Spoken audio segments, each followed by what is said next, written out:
Media practitioners have been urged to help in peace building ahead of the August 23 polls. This comes at a time when police have confirmed cases of politically motivated violence in the country. Journalists have a big role to play in the upcoming elections. That was the general message at a media engagement on the election reporting convened by the Ministry of Information, Publicity and Broadcasting Services. And the use of digital media in covering elections. This workshop comes at a time the country is in an election season with the harmonized general elections penciled for the 23rd of August 2023. Deputy Minister of Information, Kindness Paradza, said the ministry has engaged all law enforcement agents to ensure that journalists practice freely during this period. Youth leaders from the political parties contesting in the August 23 harmonized elections have all pledged to uphold peace ahead of the polls.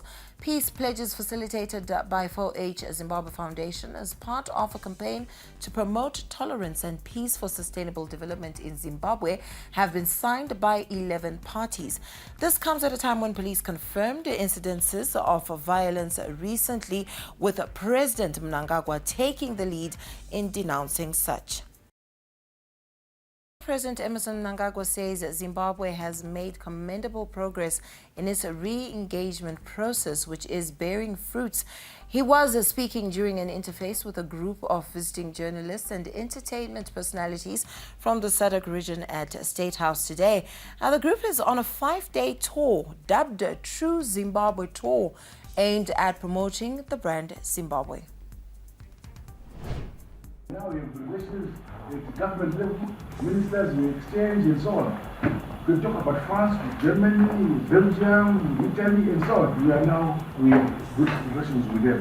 But when Britain was still in the EU, the EU had sanctions against us. With regard to that sector of our relations, our foreign relations, we have succeeded. We have not done much progress with Americans. With the British, for some reason, I think they think that we're becoming too independent. Because when they impose sanctions on us, for instance, I'm a military person. Our Air Force was composed of the Hunters and the Hawks. These are British aircraft fighters. They stopped supplying us spares in the mid-north. Zimbabwe Assemblies of God Africa founding leader and national hero Archbishop Guti has been laid to rest at his old church in Bindura. This is where it all began, with the church opening in 1960 and followers first gathered under a tree. The evangelist in him led to the creation of many other churches around the world. Our New Zealand-based pastor Kim says the late Archbishop was a big inspiration. It's an honor and privilege to serve Jesus Christ through this ministry, and we give glory to God, and we thank God that our Father has empowered many all around the globe, including New Zealand, my country. He has touched 169 nations all around the world for the gospel of Jesus Christ.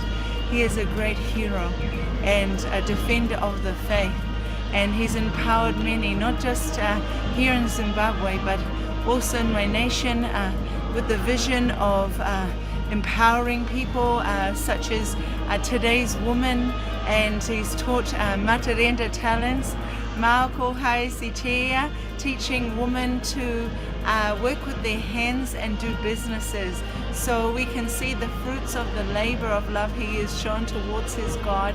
And we're very blessed to be here in Bindura in Zimbabwe to honor such a great and mighty man of God.